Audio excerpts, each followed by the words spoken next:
Make a decision and the universe will conspire to make it happen. Humanity has always, in its history at least, looked to the stars for solutions, for a path forward, for deciding what way to go, what choice to make, and what path to take. And even back in the day when cultures and civilizations didn't have a lot of trade and communications, ones that existed, in different continents, they still had this one thing in common. Oh, well, I'm sure they had many things in common, but this was one of them. And I find that interesting. It's actually why I started learning astrology, going far deeper than a weekly horoscope. And specifically now in this time of grand and great change, I find it a very useful and practical tool. So this coming eclipse season, it starts on April 30th. There is a solar eclipse. 2 weeks later, there's a lunar eclipse, as eclipses always happen in pairs. And then towards the end of 2022, there will be another pair of eclipses. And again, whether you follow astrology or not is, that's certainly up to you. But I wanted to share in this video how, at least in my day and in my life, I use this very practically. And the example I'm going to use is around how I use astrology to help me understand where I am at in the changing world with all of this financial stuff going up and down and sideways. And so this quote I opened with at the beginning, we make a decision and the universe will conspire to make it happen. If you are in a place of connection with yourself, your soul, and your spirit, this quote makes you smile. You know it to be true. You just know. No one needs, there's no explanation needed. There's no examples needed. You are your own living example. For others, this quote can seem scary. Well, what if I make the wrong decision? Will the universe conspire for this wrong decision I've made? And you get into this tizzy. And for still other people, it can just be very pressure-filled and overwhelming. And still other people may not believe this at all. They're like, what? No, that doesn't happen. If that happened, then good things would happen in the world. And they sort of look to the world in judgment and they blame the world and then wonder why their lives are so miserable. A big thing to keep in mind is this quote doesn't speak to the whims of your mental, in your mind, in the mental or psychological space. Make a decision and the universe will conspire to make it happen is from the soul, is from the spirit. It is a call to make conscious what is unconscious in us. And from that place of consciousness, making a choice, making small and big choices, making day-to-day choices that sort of emit frequencies and emit these vibrations throughout the known and unknown galaxies. That's how I understand it, at least. And that has been my experience of it. And so it's really a question of what's in your heart. Like, what is your actual truth? And this is a very intimate line of questioning, even with something like wealth that we don't perceive as intimate. So eclipses, like I said earlier, they occur in pairs and they occur in the line of the zodiac. So when you have eclipses, you'll have one so the one coming up is in Taurus, and then 2 weeks later, it'll be in Scorpio, as Taurus and Scorpio form an axis, like an axis on the circle of the zodiac. And this is where it gets interesting, which is why I'm talking about money. And, it is not a coincidence that there's a lot of up and down in the financial markets, whether, it's the bond market. There was a lot of news that came out today on the bond market, the prices of commodities, the inflation, the recession, currencies are collapsing, cryptocurrencies are fluctuating left, right, and center. And so this is the reality that we find ourselves in. Now, wealth and money are actually deeply personal, and they're interesting in a way that we're not used to. for the most part, our relationship with money, for most people, I guess, it's about, power and status and what I can get and how I can have a bigger, better, shinier thing than my neighbor or my coworker. It's really all about show and facade. Money in itself is just a tool of exchange. It's honestly not that interesting. And you only really use it, while you're alive in your life. You're not going to take it when you die. At most, you will leave it with your family members, or you'll leave it in the world. And so for some people, legacy is really important as well. So that's all lovely. The zodiac sign of Taurus is concerned with what is material and practical, but not in a superficial, well, I suppose you can look at everything through a superficial lens, but with a deeper lens, it looks at what we value, what is tangible, and it asks you what your relationship is with your value system. It's sort of like the garden where, we plant some seeds, and after a season, we nurture it, we water it, it has sunlight, we give it some, we give it supplements, we take care of the soil, we pull out any weeds. And after a few weeks, months, or, a season, plants and flowers and food starts to grow. And then we have that harvest. That entire cycle from planting the seed to harvesting the fruit, that's very Taurus energy. So it's quite closely connected to that aspect of wealth. Wealth, where our money comes from, how it relates to our value system. Are we putting our money towards what we value, or are we saying we value a lot of things, but our money is going to these opposite places that we don't really value? So when we look at wealth beyond just our paycheck, it also allows us to see how generous we are. Do we say things like, oh, I want so much money, and when I have it, I'm going to give it to charity? But when money comes, or if we, got a promotion or something like that, we're not thinking about charity. We book ourselves another trip. So what are the actions, and what is the relationship between what you're saying, what you're thinking, your actions, and where your money, which is the physical manifestation of your energy, is going? From a community perspective, are you very interested in, whether you're, part of Bitcoin networks, or if you're part of an investor community, is your purpose and intention of being there, joining there, only that you are going to receive some insider information, like some great benefit, and then you're going to go and take that and solely benefit yourself? Who benefits from you having money in the world? Is it just you and, the 5 people in the world that you like, and maybe your kid, and maybe the kid that you like, but not the kid that you don't like? All of that stuff definitely plays a part in our relationship with wealth, especially now, because so much of it is changing. And so here we have this garden of ours. And if we ignore the garden, then, weeds will grow. We didn't water it. Our seeds are not gonna, become beautiful fruit. They're not going to nourish and sustain us. So really, Taurus energy is checking to see, is asking us to check in with our values, to see if what we are planting is actually also going to bear fruit, and to see if the step-by-step process, every day, every week, are we actually nurturing? Are we actually aligning to it? So Taurus is ruled by the planet Venus, and Venus is the planet of love. Venus is the planet of beauty. It's also, quite connected to luxury, but not luxury in a way of status, but luxury in a way that which stimulates and nourishes our senses, to actually allow ourselves the expansion of our feminine spirit, regardless of our gender. The feminine spirit within each and every being on the planet, even dogs and cats, is the one that enjoys, is the one that receives the pleasure from the work that we have done. It enjoys the benefit it enjoys the nectar of the fruit of our hard labor. All this is Taurus energy, and all this stuff gets stimulated in the Taurus eclipse that happens in a few days on April 30th. 2 weeks later, though, we have this lunar eclipse in Scorpio.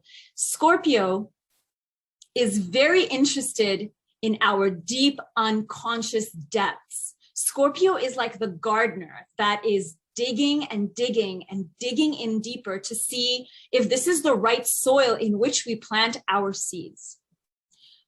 Am I trying to plant a seed of an oak tree, but I didn't dig deep enough? So, there's a rock in there and like this thing isn't gonna be able to push through that. Well, it's not gonna be able to ground in properly and deeply enough. It's fine for, a little flower bed, but it's not fine for the seed that I am intending. This is the investigation, sort of the many checkpoints of Scorpio energy. And so around mid-May, the ask and there's going to be a lot of support in this, which is why I'm talking about it now.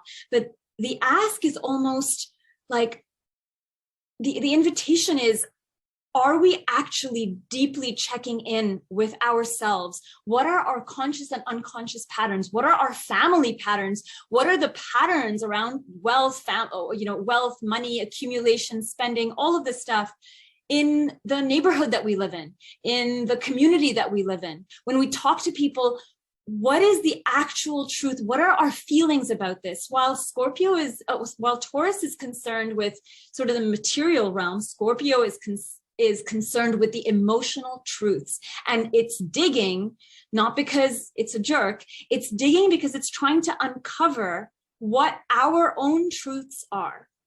And so it is also, this energy is also concerned with what is collapsing and dying, financial systems and structures, and the possibility of what is new and what is coming, those new seeds that are being planted.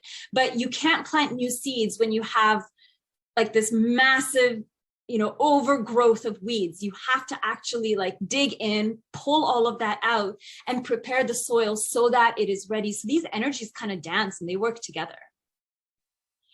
And so because this other fun part of Scorpio energy is it's very closely tied in. So the joke of Scorpio in astrology is that it is related to sex, death, and taxes. And the taxes is an important one because this speaks to our shared resources. So Scorpio, while you can look inward and do all of your work with Scorpio energy, it's also what is shared with the collective that we're a part of. Maybe it's your bank, maybe it's the fees or the membership that you pay. Maybe it's, we just finished tax season, so it's taxation in a lot of ways. It's inheritance, money coming in, but like money that wasn't yours. And so it's this different aspect of wealth, but certainly one that speaks to community wealth, the wealth of your family, generational wealth and money. And so the inflows and the outflows are very different in the energy of Scorpio than in the energy of Taurus.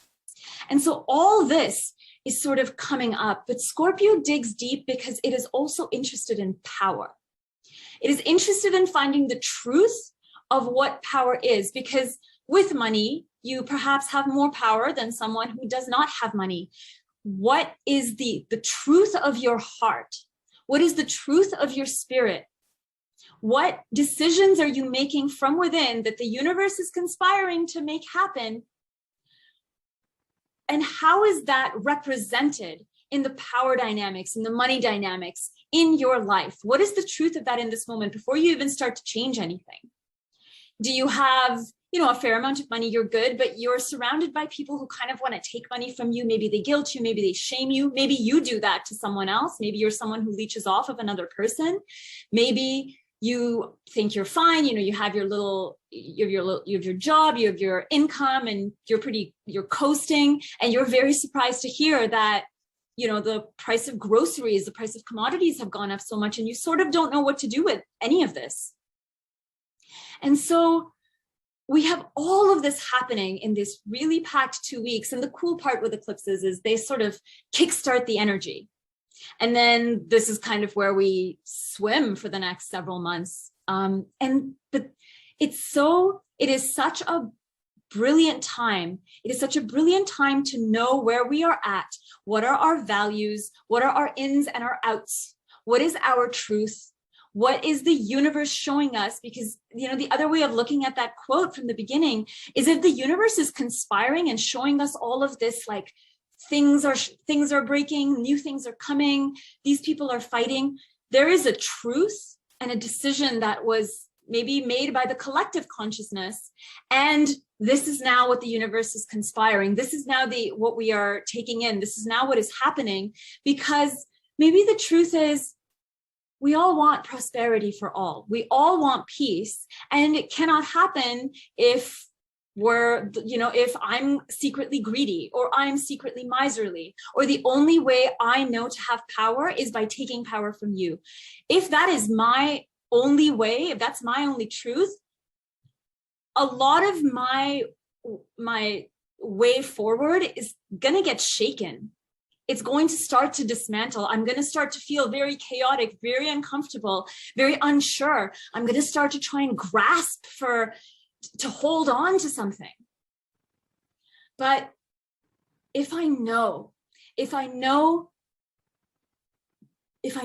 so strongly and so deeply within that everything that's happening is happening because we are moving towards this ascension time, we're moving towards new, better, prosperous solutions for me, my family, the people I love, for humanity as a collective, then I know that a lot of what's happening is different versions of the truth are being revealed, and it is extremely uncomfortable. And that may mean that I get very uncomfortable as well, in my finances, in my grocery shopping, in what I choose to spend money on, in how I choose to even talk about money, and what I choose to share. But that is all part of the experience, because then maybe I'll start to ask the right questions. Maybe then I'll decide, well, if the prices are going up, maybe I should buy a few extra groceries, some extra canned goods maybe, or powdered goods.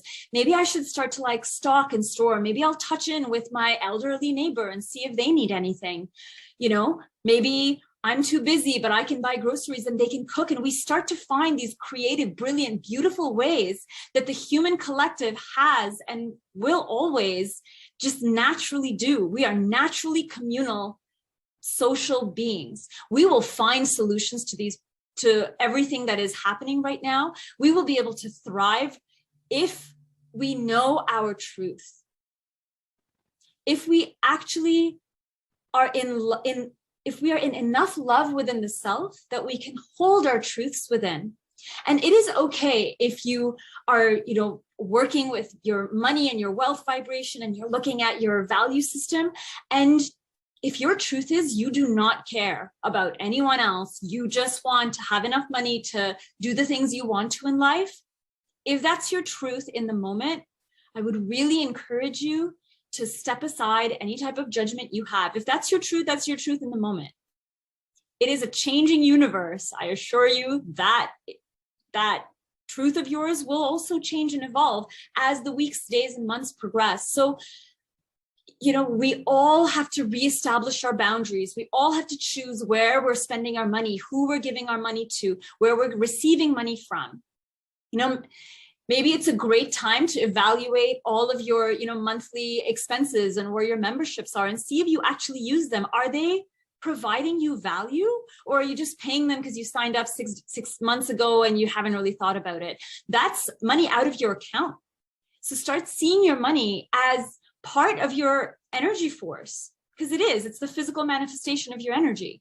And over the next few weeks, this might get, a lot of things might get dug up and get shown, and it might look ugly and unpleasant. But that's why mindfulness practices are so helpful, because you're checking in with yourself several times a day or once or twice a day, and you're seeing where you are at with your money. Anyone who is sort of, working with like cryptocurrencies and Bitcoin, they kind of do this naturally because it's a volatile market. You don't just like buy, one Bitcoin and take a nap and then not know. I mean, I guess there's some people who can do that, but for the most part, people who are trading are watching the ups and downs, and they're making decisions based on what the price of Bitcoin or whatever is doing, or the price of Ethereum, or the price of a whole bunch of other things in their whole portfolio, and they're making those decisions. They have an idea of what their money is going to be used for, or either in the near term or in the long term. And then they're making decisions from that place from their values. Well, sometimes, this is kind of the beauty of astrology, whether you know it or not, sometimes you're just already in this, you're kind of already doing it. And then you just hear that someone talks about, you know, astrology or numerology or one of these like lovely tools of divination. And you're like, oh yeah, I'm doing that anyway. And that's awesome. And so the practice is to get this more and more from the unconscious to the conscious, so that our money, our wealth serves us and serves us in our ascension to be more open, more loving, more generous, and to help ourselves discern where our money is going, so that it goes towards things that benefit more and more people, that benefit our environment, that benefit our relationships, our families, and our nations. So this is a little bit on how eclipses can, or how at least these eclipses happening in April and May of 2022 can help us become more conscious and learn how to work with our wealth vibration and interpret what is happening in the wealth and financial markets of the world. A lot of people talk about, you know, over the next few years, a time of, you know, a great wealth transfer. And that means many different things to many different people. But to me, it means our wealth in every single piece of what wealth means is moving from unconscious to conscious. And that means it can start to serve us consciously better and in more loving, prosperous, generous, and harmonious ways. I'll leave you with that today. Have a gorgeous day.